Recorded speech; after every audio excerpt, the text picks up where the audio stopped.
Hi, எப்படி இருக்கீங்க? இன்றைக்கி நம்ம கிச்சனில் தந்தூரி மசாலா எப்படி செய்கிறதுன்னு பார்க்கலாம்.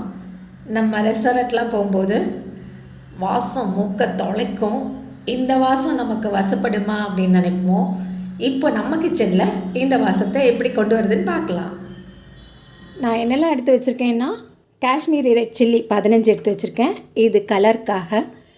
1/4 கப் தனியா, அதாவது கொத்தமல்லி, 1 டேபிள் ஸ்பூன் பெருஞ்சீரகம், அதாவது சோம்பு, 1 டேபிள் ஸ்பூன் மிளகு, 1 டேபிள் ஸ்பூன் சீரகம், 10 ஏலக்காய், அதோட 2 பிளாக் ஏலக்காய். இது லவங்கம், அதாவது கிராம்பு 1 டீஸ்பூன், பட்டை சின்ன துண்டாக 4 துண்டு, ஜாதிபத்திரி 1, ஸ்டார் ஆனிஸ் 1. இது ஜாதிக்காய் பெருசாக இருந்தது. இந்த இதுக்கு பாதி போதும், அதனால் பாதி எடுத்துக்கிட்டேன்.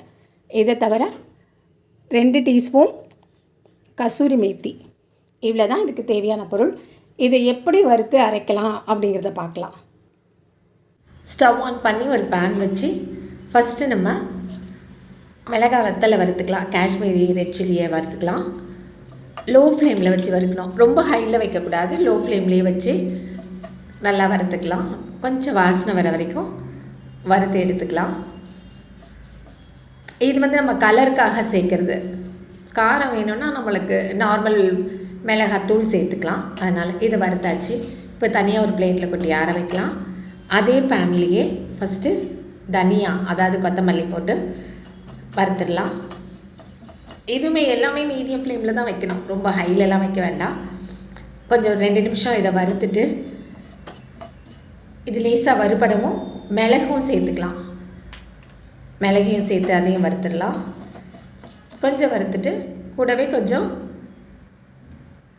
பெருஞ்சீரகம், அதாவது சோம்பு, அதையும் போட்டு வறுக்கலாம். அதோட சீரகத்தையும் சேர்த்துக்கலாம். சீரகத்தையும் சேர்த்து கொஞ்சம் வாசம் வர வரைக்கும் வறுக்கலாம். லோ ஃப்ளேமில் தான் இருக்கணும், இல்லைன்னா கரைஞ்சிச்சின்னா அந்த வாசமே ஸ்பாயில் ஆகிடும். அதனால் இந்த ஃப்ளேவர் நல்லா இருக்கணும் அப்படின்னா கொஞ்சம் பார்த்து தான் வறுக்கணும். இதெல்லாம் நல்லா வறுபட்டு கொஞ்சம் வாசம் வரும். அது ரொம்ப வறுத்து கருப்பாகணும்லாம் கிடையாது, அது கொஞ்சம் வாசம் வரும். வாசம் வரும்போது நம்ம எடுத்துடலாம். அது வரைக்கும் கைவிடாமல் கொஞ்சம் கலரி வச்சுக்கணும்.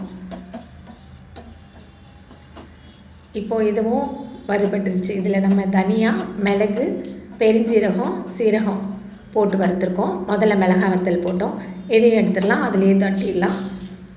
இப்போது என்னெல்லாம் பட்டை எல்லாம் எடுத்து வச்சோம்ல, பட்டை லவங்கம் அதெல்லாம் போட்டு வறுத்துக்கலாம்.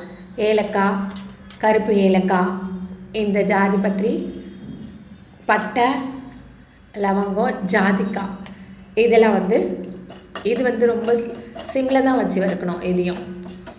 இது நல்லா சூடாயிடணும். எல்லாம்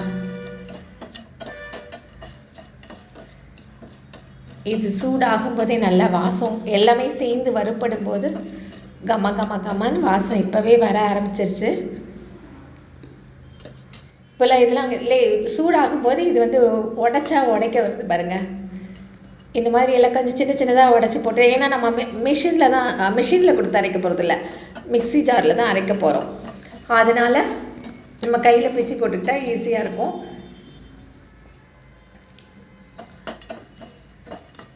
இது எல்லாமே ஈஸியாக. நான் ஜாதிக்காய் பெருசாக இருந்தது, சின்னது ஒன்று போட்டால் பரவாயில்ல. இது ரொம்ப பெருசாக இருந்ததுனால உடச்சி பாதி எடுத்து வச்சுக்கிட்டேன்.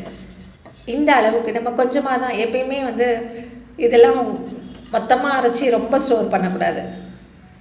கொஞ்சம் கொஞ்சமாக அடிக்கடி அரைச்சிக்கலாம். ஒரு மாதத்துக்கு ஒரு தடவை அரைச்சிக்கலாம். இப்போவும் நம்ம எடுத்து வச்சுருக்க கசூரி மேத்தி போட்டு அதையும் வறுத்துக்கலாம். அதுவும் ரொம்ப லோ ஃப்ளேமில் தான் வச்சு வறுக்கணும். இப்போ எல்லாத்தையும் நல்லா வறுத்தாச்சு. இப்போ வறுத்ததை அதே பிளேட்லேயே போட்டு நல்லா ஆற விட்டுறணும். நல்லா ஆறினதுக்கப்புறமா ஒரு மிக்சர் ஜாரில் போட்டு அரைச்சிக்கலாம். இது நல்லா வறுபட்டதுனால ஈஸியாக அரைப்பட்டுரும். எல்லாமே இதெல்லாம் அரைப்படுமான்னு நினைக்க வேண்டாம், நல்லாவே அரைப்பட்டுரும். இப்போ இதை மாற்றிக்கலாம். மிக்சர் ஜாரில் மாற்றிட்டு நம்ம அரைச்சிக்கலாம். இப்போ வீடே மணக்குது. நம்ம வெளியில் போகும்போது வரும்போது ரெஸ்டாரண்ட்டில் அதெல்லாம் பார்த்து ஸ்மெல் பண்ண அந்த வாசம் வீட்டுக்கு கொண்டு வந்தாச்சு. நம்ம கிச்சனுக்கும் இந்த வாசம் வந்தாச்சு. நீங்களும் இந்த மாதிரி ட்ரை பண்ணிக்கிட்டா நம்மளுக்கு வீட்லேயே ரெடி. வெளியில் வாங்க வேண்டியதில் எல்லாத்துக்கும் யூஸ் பண்ணிக்கலாம். இந்த தந்தூரி மசாலா பவுடர் செய்முறை உங்களுக்கு பிடிச்சிருந்ததுன்னா மறக்காமல் லைக் பண்ணுங்கள், கமெண்ட் பண்ணுங்கள், ஷேர் பண்ணுங்கள். இன்னும் எஸ்ஆர் அம்மா கிச்சனை சப்ஸ்கிரைப் பண்ணாதவங்க உடனே சப்ஸ்கிரைப் பண்ணுங்கள். பாய்.